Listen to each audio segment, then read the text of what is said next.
The dust swirled across the empty platform as Frederick Grayson checked his pocket watch for the 8th time in an hour. April 1876, and the spring heat in Las Lunas, New Mexico territory, was already turning the air into a shimmering haze above the newly laid tracks. 3 months of letters exchanged, 1 month of anxious preparation, and now his mail-order bride was nowhere to be seen as the westbound train from St. Louis emptied its few passengers and departed without delivering the woman who was supposed to become his wife. Expecting someone, Grayson. The station master's weathered face creased into a sympathetic smile as he locked the ticket office door. Frederick tucked his watch away, adjusting his freshly pressed vest. Miss Hannah Gibson. She was meant to be on this train. His voice betrayed more emotion than he'd intended, and he cleared his throat. There must have been some misunderstanding. The station master nodded. Happens sometimes. People miss connections in Kansas City or delay in St. Louis. He studied the tall rancher with knowing eyes. She'll likely be on next week's train. You can send a telegram from my office in the morning if you'd like.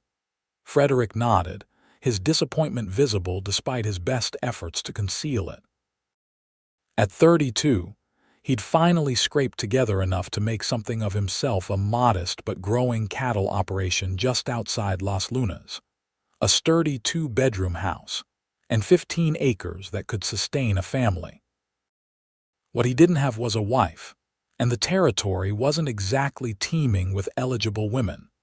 The ride back to his ranch was quiet except for the rhythmic creak of his wagon and the occasional snort from his horses.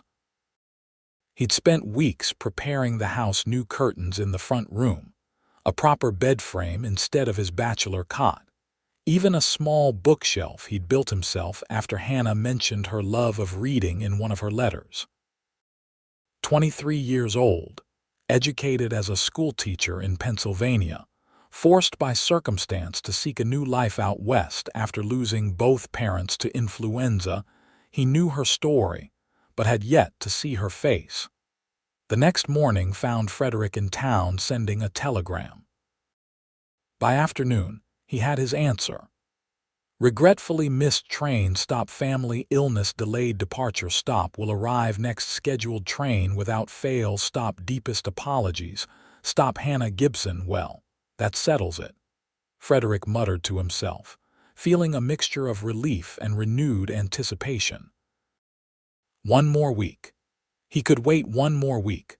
The days passed in a blur of ranch work, preparations, and nervous energy. When the following Tuesday arrived, Frederick was again standing on the platform, this time with a small bouquet of wildflowers gathered from the creek bed near his property. The train whistle echoed across the valley, and he straightened his tie, watching as the locomotive pulled into the station.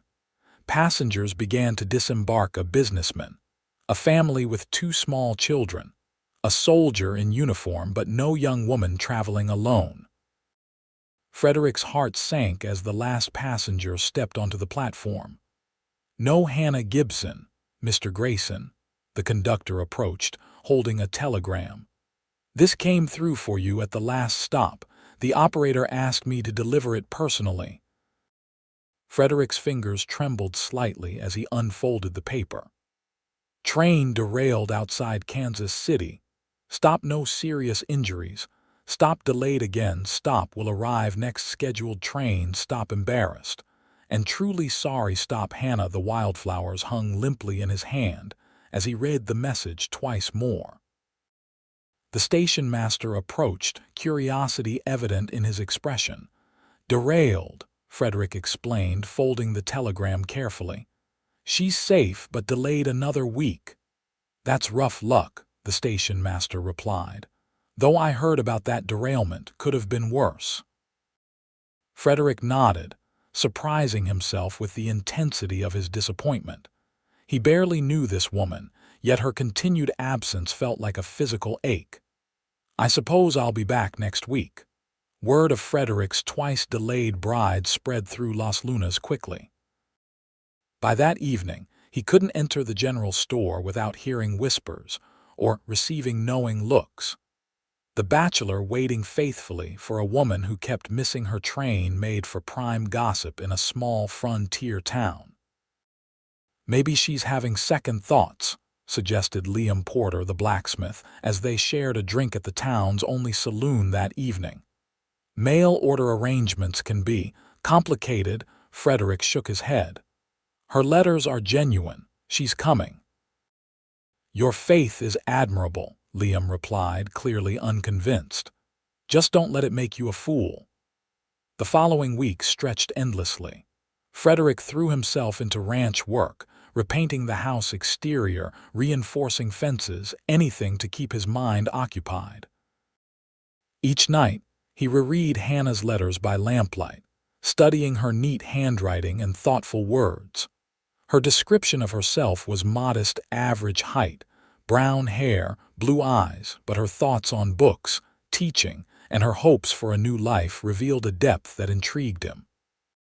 The third Tuesday dawned clear and warm. Frederick dressed with extra care, donning his best shirt and the vest Hannah had complimented in one of her letters after he described it.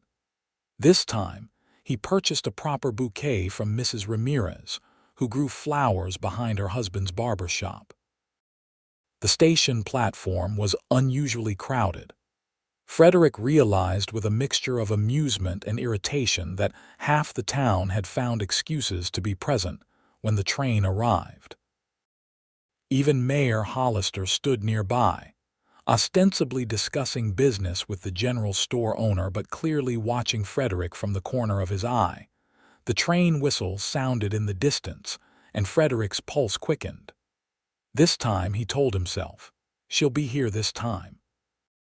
The locomotive pulled into the station, belching steam and smoke. Frederick stood tall, searching each window for a glimpse of a young woman who might be Hannah.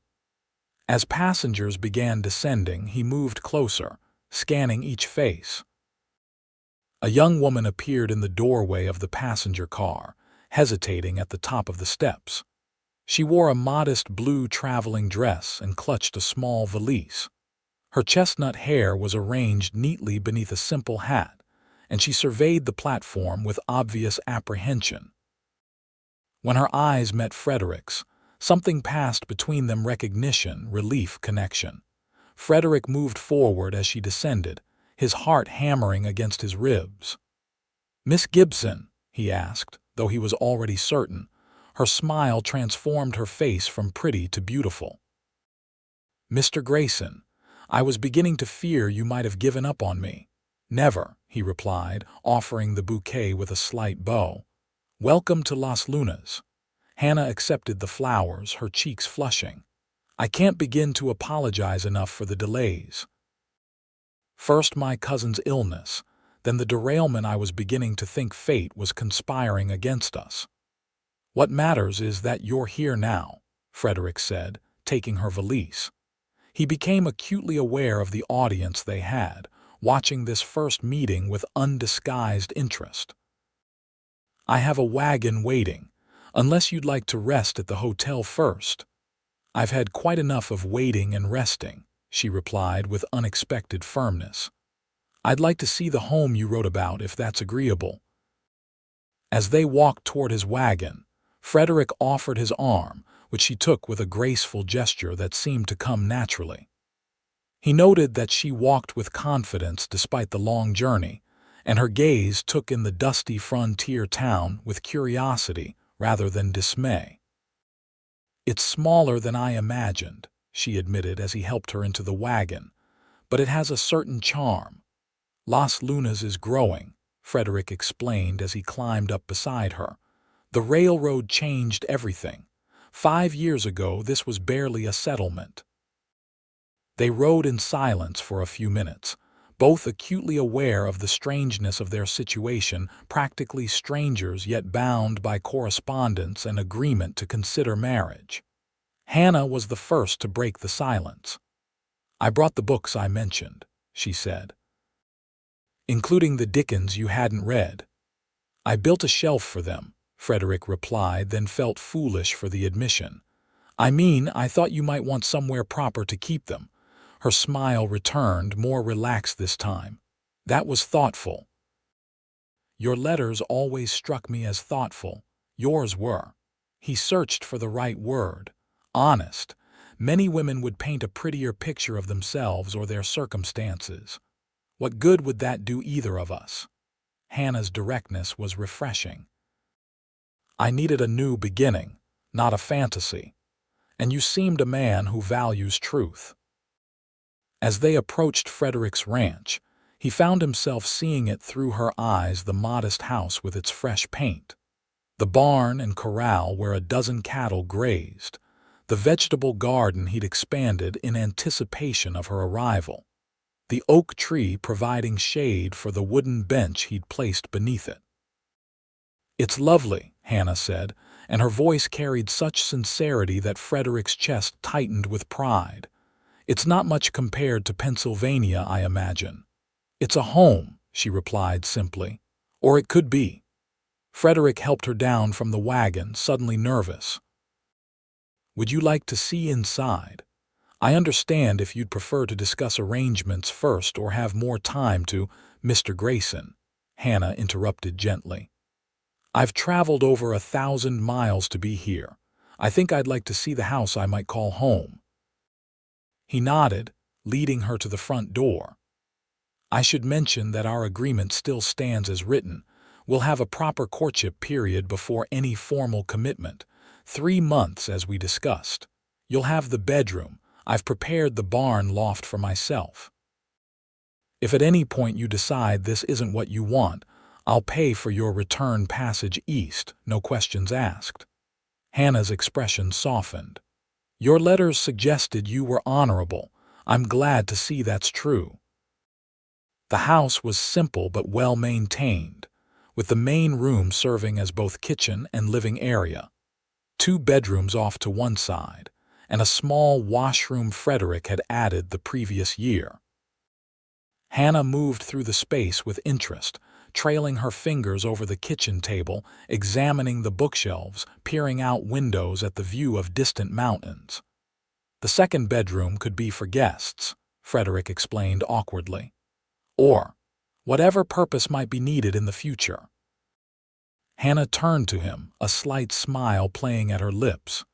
Children, you mean? It's all right to say it, Mr. Grayson. That was part of our understanding. Frederick felt heat rise in his face.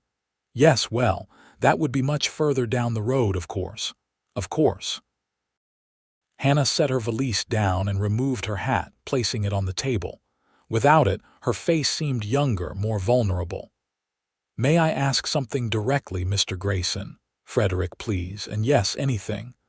Are you disappointed, now that you've met me in person? The question startled him. Disappointed? No, not at all. Why would you think that? Hannah's gaze dropped briefly.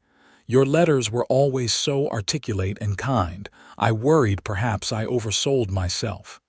Miss Gibson, Hannah, please. Hannah, he corrected, the name feeling intimate on his tongue. If anything, your letters understated your qualities. The blush that spread across her cheeks was enchanting. Well, that's a relief, though we've only just met properly. 3 months, Frederick reminded her. We have time to know each other better. After showing Hannah the rest of the property, Frederick helped bring in the rest of her luggage, a larger trunk that had been in the train's baggage car. They shared a simple supper he'd prepared in advance, talking more freely as the initial awkwardness began to fade. Hannah proved to be an engaging conversationalist, sharing stories of her journey west that had Frederick alternately concerned and amused. The derailment had indeed been frightening, though thankfully the train had been moving slowly around a curve when it happened. Her cousin's illness had been genuine, as well as severe fever that had nearly claimed the young woman's life. I couldn't leave until I knew she would recover, Hannah explained. She's the only family I have left, really, more like a sister than a cousin. Of course you couldn't, Frederick agreed. Family must come first. As dusk fell, Frederick showed Hannah to her bedroom, then excused himself to prepare his temporary quarters in the barn loft. That night, lying on his makeshift bed listening to the occasional lowing of cattle and chirping of crickets, Frederick found himself smiling into the darkness. She had come. After all the delays and doubts, Hannah Gibson had arrived, and she was everything her letters had suggested and more. The first week of their arrangement passed in a whirl of adjustments and discoveries. Hannah proved to be an early riser like Frederick, often up before dawn to help with breakfast before he headed out to tend the cattle. She took to ranch life with surprising adaptability, asking questions about everything from water management to cattle breeding with genuine interest. Frederick found himself looking forward to evenings most of all, when they would sit on the porch watching the sunset, or by the fireplace if the night was cool, talking about books or their pasts or their hopes. Hannah had a gift for drawing him out, asking questions that made him consider things he'd never articulated before. Why cattle ranching? She asked one evening as they sat beneath the oak tree, watching the last golden rays of sunlight paint the distant mountains. What drew you to this life? Frederick considered the question. Independence, I suppose. After the war, I couldn't stomach working for others or being confined in a city. You fought in the war. Hannah's expression showed genuine interest rather than the usual morbid curiosity he encountered. Union cavalry. 4 years. He rarely spoke of it, but something about Hannah's attentive silence encouraged him. Saw things no man should see. Did things I'm not proud of. When it ended, I headed west like so many others, looking to start fresh where a man is judged by what he builds, not where he came from or what he did. Hannah nodded thoughtfully. And have you found that here, mostly? People in Las Lunas mind their own business. It's not perfect, but nothing is. No, she agreed softly.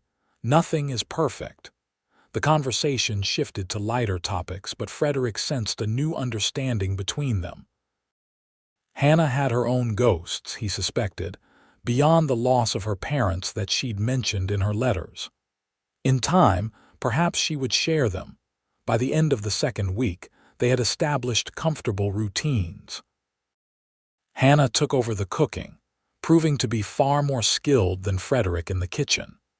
She began putting her teaching background to use by organizing his account books and correspondence, which he admitted had been sorely neglected.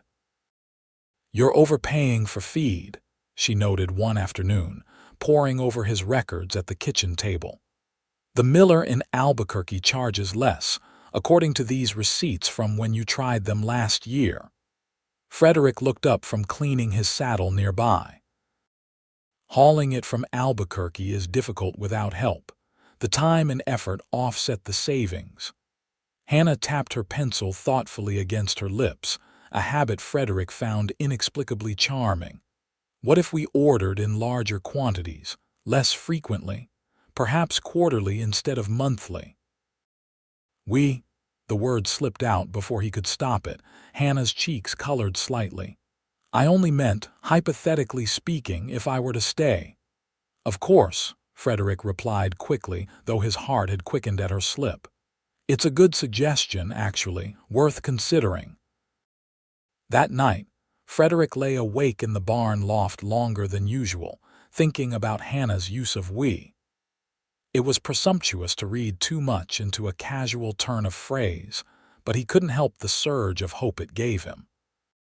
2 weeks, and already he couldn't imagine the house without her presence, her books stacked neatly by the chair she preferred, the faint lavender scent that lingered in rooms she'd occupied, the sound of her humming as she worked in the kitchen.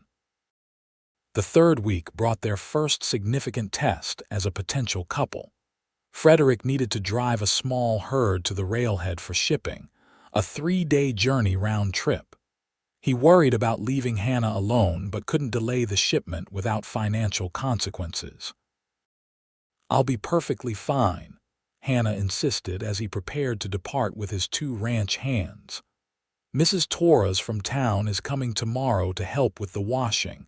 I have my books, and I know how to use the rifle if necessary. I've never had to use it, Frederick assured her. But it's good you're comfortable with it. I should be back by Friday afternoon. Hannah nodded, then surprised him by stepping forward and straightening his bandana with gentle hands. Be careful, Frederick. I'll have supper waiting when you return. The simple domestic gesture affected him more deeply than he could have anticipated. Thank you, Hannah, for everything. Her smile, now familiar but no less captivating, warmed him. We made an agreement. I'm simply holding up my end. But they both knew it had already become more than an agreement. What had started as a practical arrangement was evolving into something neither had fully anticipated. The cattle drive went smoothly, but Frederick pushed himself and the men harder than necessary to return by midday Friday rather than the evening as planned. As they approached the ranch, he felt a boyish nervousness he hadn't experienced in years. The sight that greeted him stopped him in his tracks. Hannah sat on the porch, reading, but she wasn't alone. Mayor Hollister's wife and several other town women were with her, all engaged in what appeared to be a quilting circle. When Hannah spotted him, her face lit up and she set aside her book to come greet him. "You're early," she called, hurrying down the porch steps. "We weren't expecting you until supper time." "The drive went well," he explained, dismounting. "What's all this?" Hannah glanced back at the women, who were making a poor show of not watching their interaction. "Mrs. Hollister called on me yesterday, and one thing led to another. They're teaching me to quilt. I hope you don't mind the company." "Not at all," Frederick assured her, though he had hoped for a private reunion. "It's good you're making friends." Hannah lowered her voice. "They're dreadfully curious about us, of course. Half the questions have been about our courtship and whether I intend to stay." "And what did you tell them?" Frederick asked, suddenly tense. Hannah's eyes twinkled mischievously. "That it's far too soon to tell, but you've been a perfect gentleman, and I find New Mexico territory has many unexpected charms." Frederick couldn't help but laugh. "Diplomatic." "I was a school teacher," she reminded him. "Diplomacy was essential with parents. Now go wash up while I finish with our guests. There's hot water in the kitchen, and I've prepared a special welcome home dinner." That evening, after a meal that put Frederick's bachelor cooking to shame, they sat on the porch watching the stars appear one by one in the darkening sky.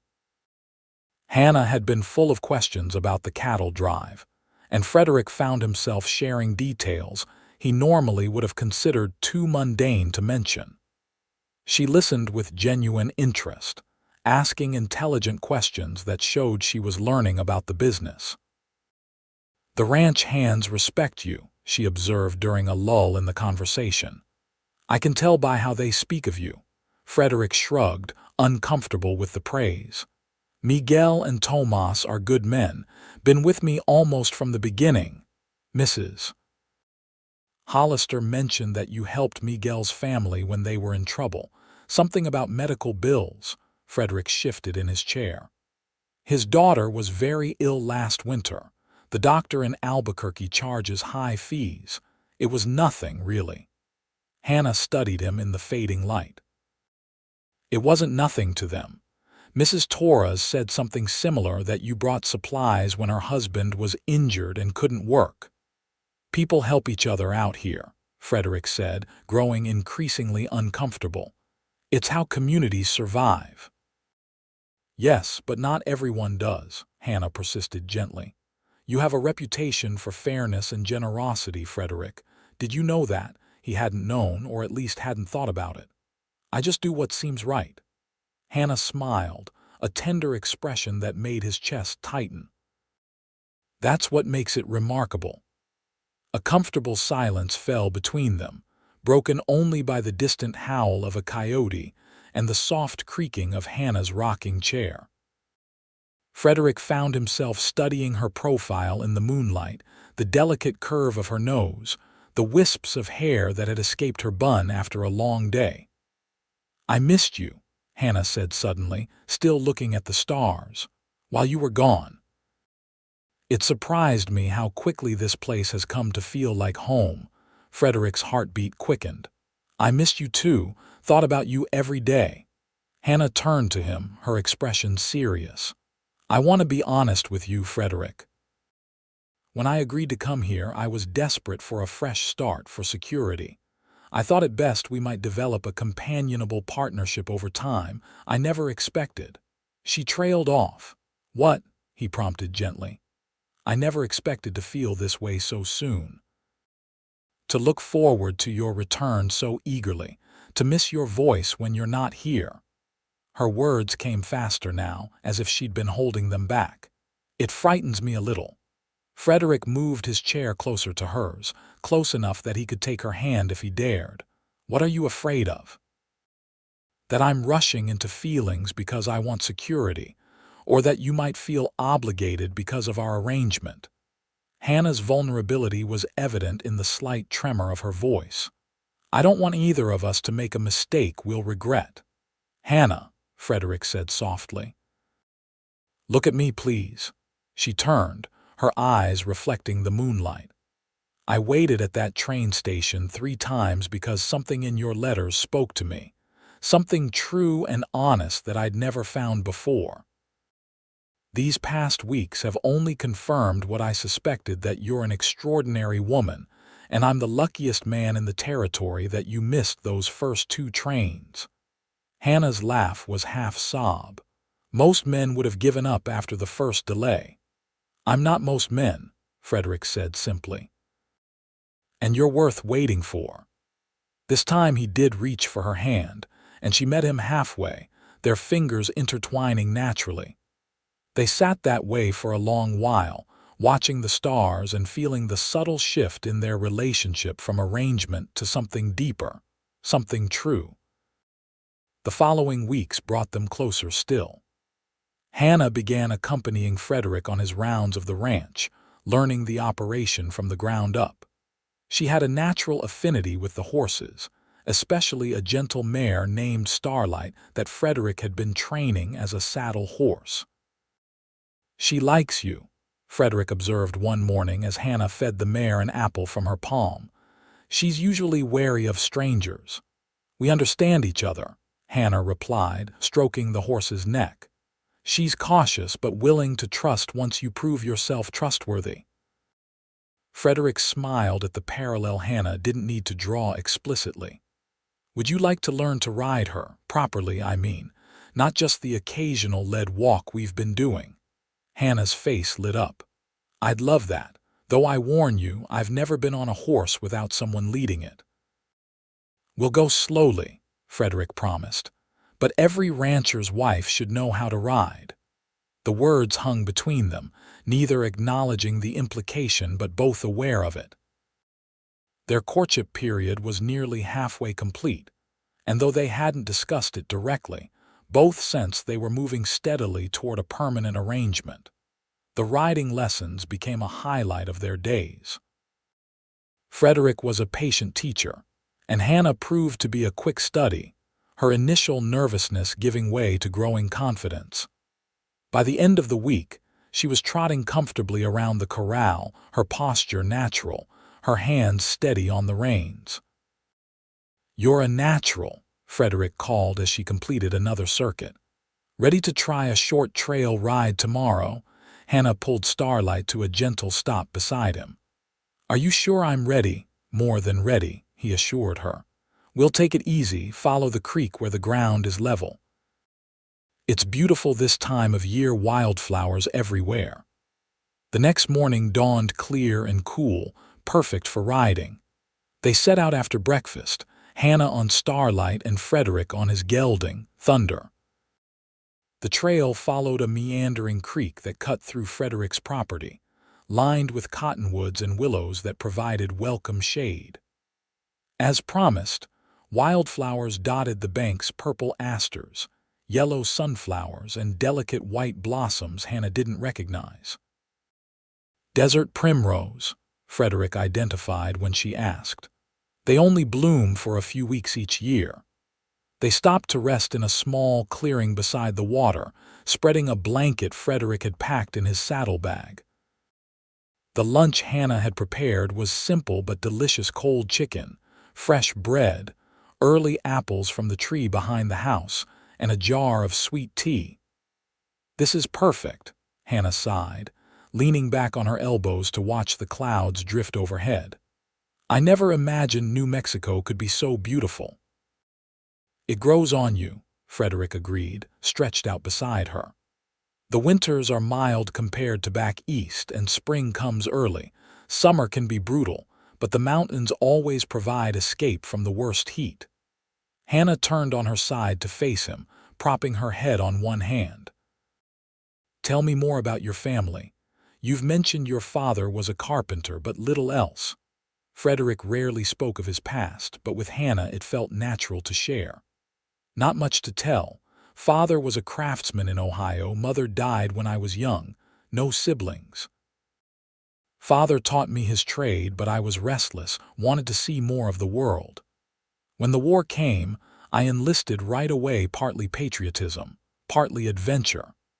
After it ended, I drifted west, worked cattle drives, saved every penny. Bought this land 5 years ago when it was nothing but scrub and dreams." Hannah nodded thoughtfully. "And now it's home." He met her gaze directly. "More so these past weeks than ever before." Hannah's cheeks flushed, but she didn't look away. "I feel it too, this connection between us. It's stronger than I expected." Frederick reached out slowly, giving her time to pull away if she wished, and brushed a strand of hair from her face. "Hannah, I know we agreed to 3 months, but I already know what I want. If you need more time, I understand, but I don't need more time," Hannah interrupted softly. "I know my own mind and heart. I came here seeking security, but I've found so much more." Frederick's heart pounded as he sat up, taking both her hands in his. "Are you saying what I think you're saying?" Hannah smiled, her eyes shining with emotion. "I'm saying that if you were to ask me a certain question now, my answer would be yes." For a moment, Frederick couldn't speak, overcome by the realization that this remarkable woman wanted to share his life. Then he found his voice. "Hannah Gibson, would you do me the honor of becoming my wife? Not because of our arrangement, but because I've fallen in love with you completely and irrevocably." "Yes," she whispered, her voice thick with emotion. "Yes, Frederick Grayson, I will marry you. Because I've fallen in love with you too." He kissed her then, a gentle first kiss that deepened as Hannah responded with unexpected passion. When they finally parted, both were breathless, looking at each other with wonder and joy. "We should still wait the full 3 months before the ceremony," Hannah said practically, though her eyes were soft with happiness. "Give everyone time to adjust to the idea, and we should have a proper church wedding." Frederick laughed, feeling lighter than he had in years. "Whatever you want. Though I admit, waiting another 6 weeks to call you my wife will be difficult now." Hannah's expression grew serious. "There's something else you should know, Frederick. Something I haven't told you about why I left Pennsylvania." Frederick tensed slightly, but nodded for her to continue. "I told you my parents died of influenza, which is true. What I didn't explain is that before that I was engaged." Hannah's eyes dropped to their still joined hands. "His name was William Baker, the son of a local businessman. The match was considered advantageous by everyone, including my parents." Frederick waited, sensing there was more to the story. "I didn't love him," Hannah continued, "but I respected him and thought love might grow with time. Then my parents fell ill, and within 2 weeks, both were gone. The funeral expenses took most of what little they had saved. When William learned I would bring no dowry to the marriage, She faltered. "He broke the engagement," Frederick guessed, a surge of anger rising at this unknown man. Hannah nodded. "Publicly and humiliatingly. claimed he'd discovered incompatibilities between us that couldn't be overcome. Everyone knew the truth, of course. I became an object of pity, living with my cousin, taking whatever teaching positions I could find. When I saw your advertisement in the newspaper, it seemed providential, a chance to start fresh where no one knew my shame. Frederick lifted her chin gently with one finger. There is no shame in what happened, Hannah. The shame belongs entirely to William Baker, who couldn't recognize your true worth. Tears shimmered in Hannah's eyes. I wanted you to know. To understand why I sometimes doubt myself, why security meant so much to me. Thank you for trusting me with the truth, Frederick said solemnly. It doesn't change anything. If anything, it makes me more certain we belong together. We've both known loss and disappointment.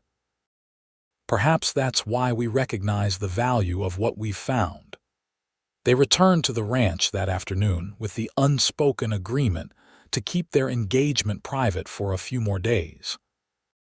That evening, Frederick moved a rocking chair next to Hannah's on the porch, and they sat side by side, hands occasionally brushing, sharing stories and dreams as the stars appeared above them. The next Sunday, they attended services at Las Lunas' small church together, as had become their custom. Afterward, Frederick sought out Reverend Thomas while Hannah chatted with some of the town women who had become friends. We'd like to announce our engagement, Frederick explained to the surprised minister, and set a date for 6 weeks from now, if that suits your schedule. Reverend Thomas beamed. I had a feeling about you two from the start. Most mail-order arrangements have a business-like quality to them. Yours seemed different from the moment Miss Gibson arrived. Word spread quickly through Las Lunas. By supper time, visitors began arriving at the ranch, first the Hollisters, then the Torreses, followed by other neighbors and townspeople, all carrying dishes of food and expressions of congratulations. We didn't plan a celebration, Hannah whispered to Frederick as more wagons appeared on the road to the ranch. Welcome to small town life, he replied with a grin. Nothing stays private for long, especially good news. The impromptu engagement party lasted well into the evening. Women pulled Hannah aside to offer advice and support, while men clapped Frederick on the back and teased him good-naturedly about finally getting hitched.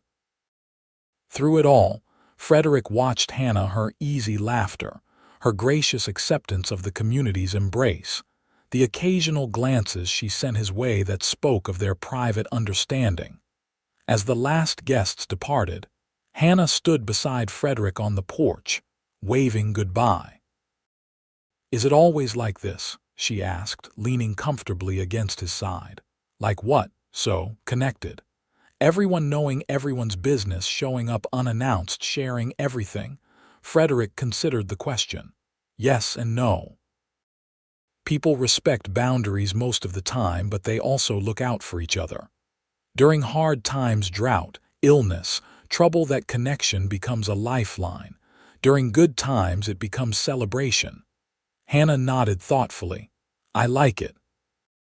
In Pennsylvania, at least in the circles I moved in, everything was so proper, so reserved. Even joy was meant to be contained, displayed appropriately. Frederick slipped an arm around her waist, drawing her closer. You'll never have to contain your joy here, Hannah, especially not with me. The weeks leading up to the wedding were filled with preparations and adjustments. Hannah, with help from the town women, sewed a simple but elegant wedding dress. Frederick, determined to give his bride a proper honeymoon, arranged for Miguel and his wife to watch the ranch for a week while he took Hannah to Santa Fe. They also worked together to transform the house, making it truly theirs rather than just Frederick's home with Hannah as a guest. The second bedroom was properly furnished as a guest room. Hannah's books found permanent places on the shelves. Frederick built a larger dining table, anticipating future family meals and gatherings.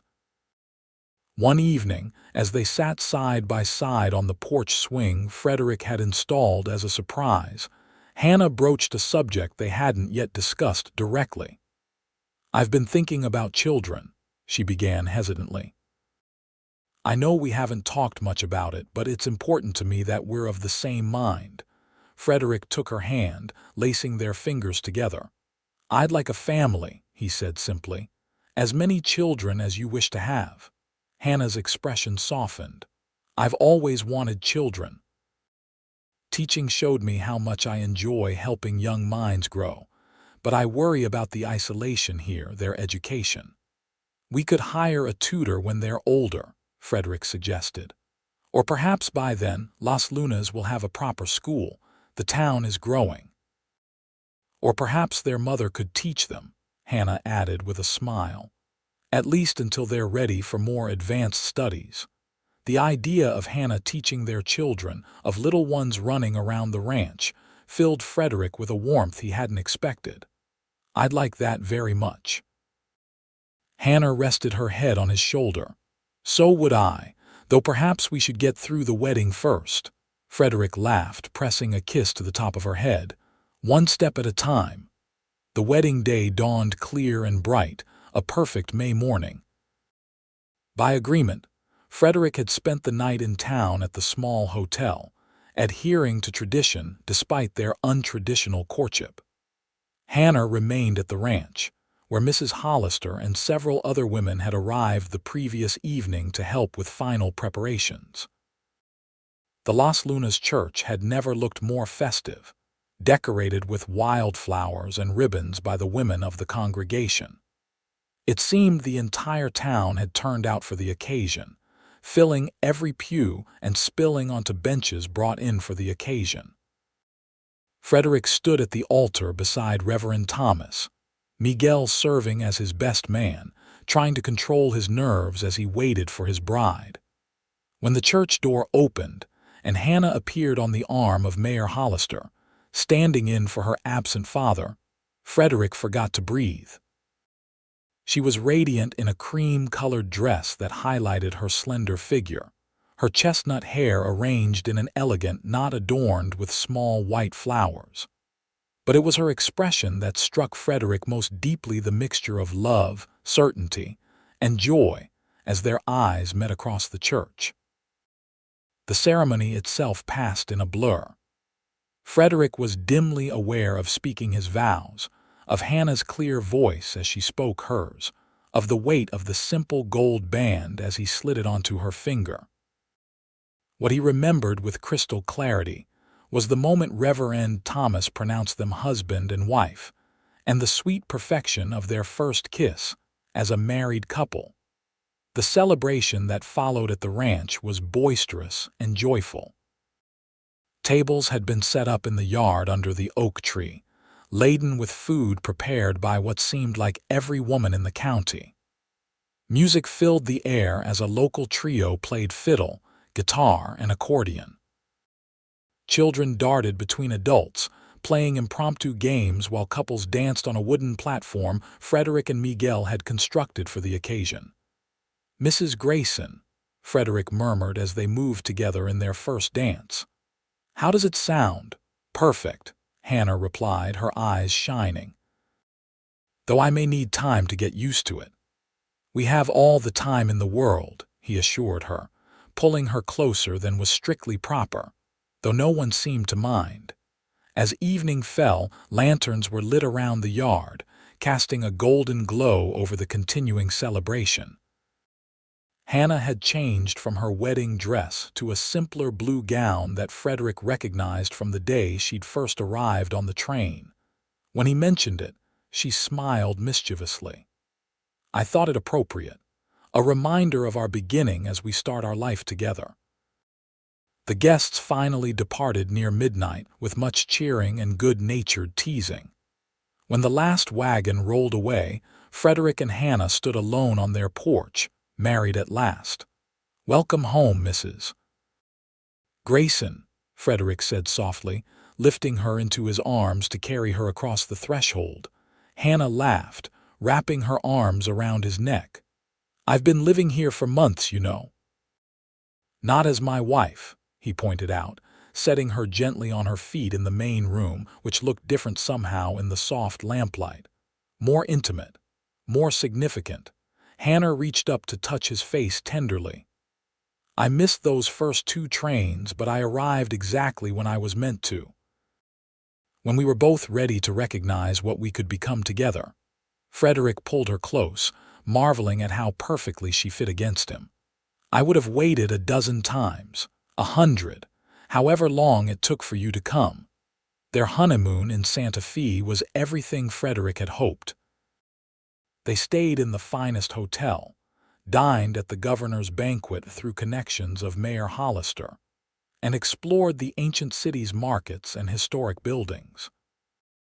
For Hannah, who had never traveled beyond Pennsylvania before her journey west, the Spanish and Native American influences were fascinating and exotic. It's like another world, she marveled as they wandered through the plaza, admiring the handcrafted jewelry and textiles on display. So different from anything I knew growing up. Frederick watched her delight with a contentment that went bone deep. That's what I love about this territory.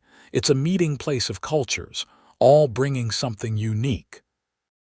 On their last evening in Santa Fe, they dined on the hotel's terrace, watching the sunset paint the distant mountains with gold and crimson. Hannah wore a new dress, purchased during their stay, a deep green that highlighted her eyes and complemented her coloring in a way her more practical clothes never had. You look beautiful, Frederick told her, not for the first time that evening. That color suits you. Hannah smiled, reaching across the table to take his hand. Thank you. For all of this, the honeymoon, the adventure, everything. You deserve it and more, he replied seriously. I wish I could give you Paris or New York. I don't want Paris or New York, Hannah said with equal seriousness. I want our life together in Las Lunas, our ranch, our future. Frederick squeezed her hand. Then that's what we'll build together, something worth having, worth passing on to our children someday. Their return to the ranch brought the pleasant discovery that Miguel and his wife had maintained everything perfectly in their absence. The cattle were healthy, the garden weeded, even the house was spotlessly clean. Maria insisted, Miguel explained with a shrug when Frederick thanked him. Said a bride should come home to a clean house. Life settled into new rhythms as spring gave way to summer.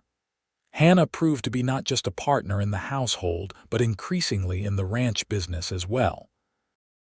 Her organizational skills and quick mind helped Frederick streamline operations and identify opportunities for growth. If we reinvest the profits from this cattle sale, we could expand the herd by at least 20 head by next spring, she suggested one evening as they reviewed the account books together. And the southeast pasture could support them if we improve the water access there. Frederick looked at her with undisguised admiration. You've become quite the rancher's wife in a short time. Hannah smiled, a hint of pride in her expression. I've had an excellent teacher, and I find I enjoy the business side of ranching more than I expected. It's like a complex puzzle, balancing all the elements. We make a good team, Frederick observed. You see opportunities I miss, and I understand the practical challenges of implementing them. The perfect partnership, Hannah agreed, and the look they exchanged held both domestic contentment and simmering passion that still surprised them both with its intensity. Their first challenge as a married couple came in late July, when a summer drought threatened the creek that provided water for much of their grazing land. Frederick spent long days working with Miguel and Tomas to dig a series of channels from the remaining water source to where it was most needed. Hannah supported the effort by bringing meals to the men, researching drought management techniques in agricultural journals Frederick had never bothered to read, and organizing a cooperative effort with neighboring ranches to share resources. Mrs. Hollister says her husband heard from the territorial governor that they're sending engineers to survey for potential irrigation projects. Hannah reported one evening as she bathed Frederick's blistered hands in a basin of cool water. "It won't help us this season, but it could make future droughts less devastating." Frederick winced as she applied salve to a particularly raw spot. "That would be a godsend, though I worry about who would control the water then. Government involvement always comes with strings." Hannah considered this as she wrapped his hands in clean bandages. Perhaps the ranchers could form an association to work with the government rather than each ranch negotiating separately. Strength in numbers. Frederick looked at her with renewed wonder. "Have you been thinking about this for long?" "Just since the drought began," Hannah admitted. "I've been corresponding with a woman in Colorado whose husband helped establish something similar there. She sent some useful information." "You never cease to amaze me," Frederick said, drawing her into a gentle kiss despite his sore hands. "I married not just a beautiful woman but a brilliant one." Through careful management and some timely late summer rains, they weathered the drought with minimal losses compared to some neighboring ranches. Frederick's reputation as a capable rancher grew, enhanced now by recognition of Hannah's contributions to their success. As summer turned to fall, Hannah shared news that transformed their world completely. They had been married just over 4 months when she confirmed what she had suspected for several weeks. "I'm with child," she told Frederick one crisp October morning as they sat at the breakfast table. "Dr. Reynolds confirmed it yesterday when I went into town." Frederick froze, a forkful of eggs halfway to his mouth. "A baby, we're having a baby," Hannah nodded, watching his reaction carefully. "In late spring, probably May. Are you pleased?" The fork clattered to the plate as Frederick stood and circled the table in 2 strides, pulling Hannah to her feet and into a gentle but fervent embrace. "Please doesn't begin to describe it. I'm overwhelmed, overjoyed. Hannah, this is wonderful news." Relief and happiness spread across Hannah's face. "I hoped you'd be happy. I know we've only been married a short time and the ranch keeps us so busy." "Nothing is more important than this," Frederick assured her, placing a reverent hand on her still flat stomach, "than our family. We'll make whatever adjustments are necessary." Those adjustments began immediately. Frederick insisted on Hannah reducing her physical workload, though she protested that she felt perfectly well. They compromised, with Hannah focusing on the accounting and correspondence while hiring a local girl, Lucia Torres, to help with the more strenuous household tasks. Frederick also began planning additions to the house, a proper nursery adjoining their bedroom, an expanded kitchen, and a covered walkway to the necessary facilities to make winter trips more comfortable for Hannah and eventually the baby. "You don't have to do everything at once," Hannah laughed as he showed her his ambitious plans.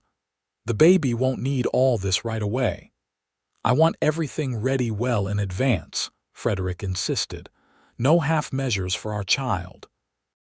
As Hannah's pregnancy progressed, her connection to the community of Las Lunas deepened.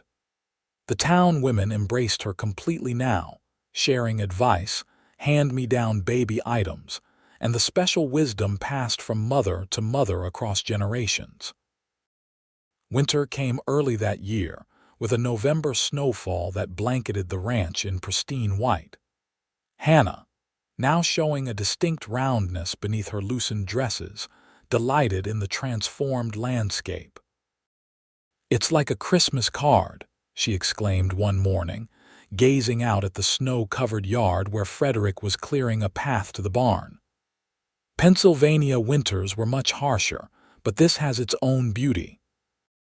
Christmas was a special affair, their first as a married couple and their last before becoming parents. They hosted a dinner for Miguel and his family, along with the Hollisters and Reverend Thomas.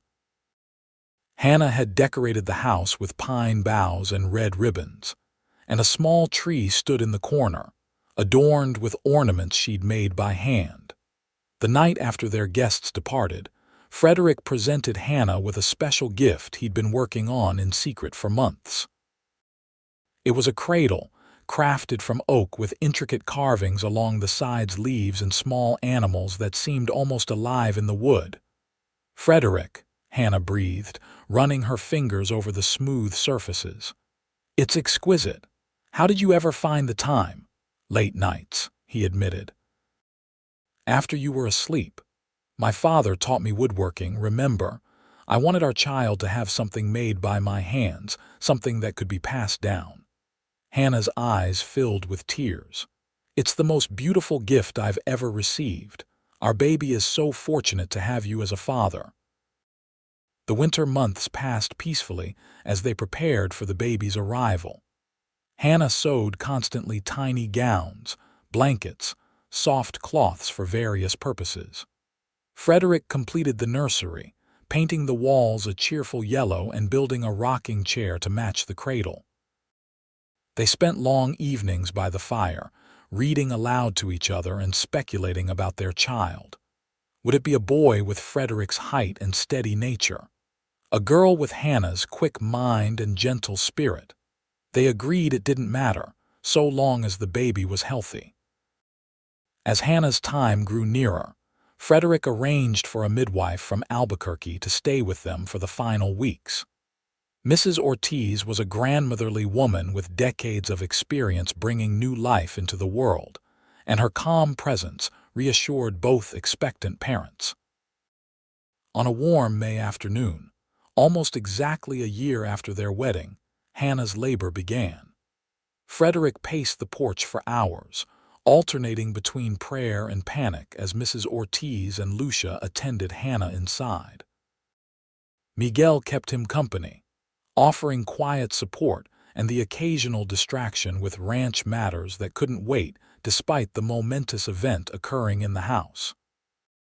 Just as the sun was setting, a new cry joined the chorus of ranch sounds, tiny but insistent, announcing the arrival of the next generation.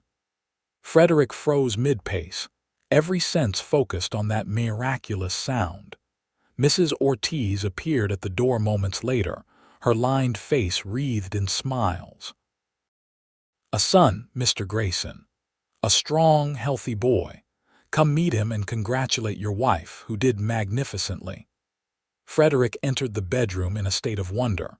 Hannah lay propped against pillows, tired but radiant, cradling a small bundle wrapped in one of the blankets she had sewn. She looked up as he approached, her eyes luminous with exhaustion and joy. "Frederick, come see your son." He sat gently beside her on the bed, afraid to disturb either of them. Hannah folded back the blanket to reveal a tiny face, eyes closed, a shock of dark hair plastered to a perfectly formed head. "He's beautiful," Frederick whispered, overwhelmed by the rush of love for this tiny being he'd only just met. "Just like his mother." "I thought we might name him Samuel after your father," Hannah suggested. "Samuel Frederick Grayson." Frederick nodded, unable to speak past the lump in his throat. He reached out tentatively to touch his son's cheek, marveling at the softness of his skin. "Would you like to hold him?" Hannah asked. With trembling hands, Frederick accepted the precious bundle, awkwardly at first, then with growing confidence as the baby settled against his chest. "Hello, Samuel," he murmured. "Welcome to the world, son." The following days were a blur of adjustment, joy, and occasional terror as they learned to care for their newborn. Hannah recovered quickly from the birth, though Frederick insisted she rest more than she thought necessary. Young Samuel proved to be a relatively calm baby, nursing well and sleeping in decent stretches that allowed his parents some rest. Word of the birth spread quickly through Las Lunas, bringing a stream of visitors bearing gifts and good wishes. Frederick received each with pride, showing off his son with the unabashed enthusiasm of a new father. Hannah watched these interactions with amusement and love, seeing a new side to her husband, a tenderness and openness that parenthood had unlocked. As spring turned to summer, life found new rhythms around Samuel's needs. Frederick adjusted ranch operations to spend more time near the house, often wearing his son in a sling. Mrs. Ortiz had shown him how to use while he worked on projects close to home. Hannah recovered her strength and began incorporating Samuel into the daily routines of ranch life. She would sit under the oak tree nursing him while reading aloud from one of her books, or place him in his cradle on the porch while she sorted vegetables from the garden. One evening, as they sat on the porch watching the sunset, Samuel sleeping peacefully in Frederick's arms, Hannah broached a subject she'd been considering for some time. "I've been thinking about the future," she began. "About education here." Frederick glanced at her curiously. "Samuel won't need schooling for some years yet." "Not just for Samuel," Hannah explained. "For all the children in Las Lunas. The town is growing, more families arriving every month. There's no proper school, just occasional lessons when traveling teachers pass through." Frederick could see where her thoughts were leading. "You're thinking of teaching again?" Hannah nodded, watching his reaction carefully. "Not right away. Not until Samuel is a bit older, but eventually, yes. I miss it, Frederick, and there's a real need." Frederick considered this, looking down at his sleeping son. "You were born to teach, Hannah. I've seen how you light up explaining things, how patient you are. If that's what you want, I support it completely." "Really?" Hannah seemed surprised by his ready acceptance. "You wouldn't mind having a wife who teaches other people's children as well as caring for our own?" "I would be proud," Frederick said simply. "And Samuel would be proud of his mother too, I'm certain of it." The following spring, when Samuel was approaching his first birthday, Frederick and several other leading citizens of Las Lunas broke ground on a proper schoolhouse. Hannah, who had been instrumental in raising funds and securing a teacher's desk and books from back east, watched with tears in her eyes as her husband hammered the first nail. "Next fall," Frederick promised her as they stood surveying the progress one evening, Samuel toddling unsteadily between them, holding their hands. "Next fall, this will be your classroom if you still want it." Hannah smiled, watching as Samuel let go of their hands to take a few independent steps toward a fascinating pebble. "I do want it, but only 3 days a week to start. This little man still needs his mother, and I don't want to miss a moment of his growing up." Over the next 5 years, their family and ranch flourished side by side. The drought-resistant irrigation system Hannah had advocated was implemented across the region, making their operation more stable and productive. The Grayson herd grew to over 100 head, requiring additional hands and establishing Frederick as one of the most successful ranchers in the county. Samuel grew into a sturdy, curious boy with his father's steady temperament and his mother's love of books. When he turned 4, a little sister joined the family, Elizabeth Maria Grayson, named for Hannah's mother and Miguel's wife, who had become Hannah's closest friend. Hannah's school thrived as well, expanding from a one-room operation to a proper educational institution with separate classes for different ages as Las Lunas grew into a substantial town. She taught the older children while training a younger teacher from Santa Fe to work with the beginners, balancing her educational calling with her devotion to her family. On a warm evening in the summer of 1885, nearly 10 years after Hannah had finally arrived on that third train, the Graysons hosted a celebration at their ranch, now a substantial property with an expanded house, several outbuildings, and a reputation for hospitality that drew people from miles around. The occasion was the 10th anniversary of Frederick and Hannah's first meeting at the Las Lunas train station. Tables were set up under the oak tree, now significantly larger than when Hannah had first admired it.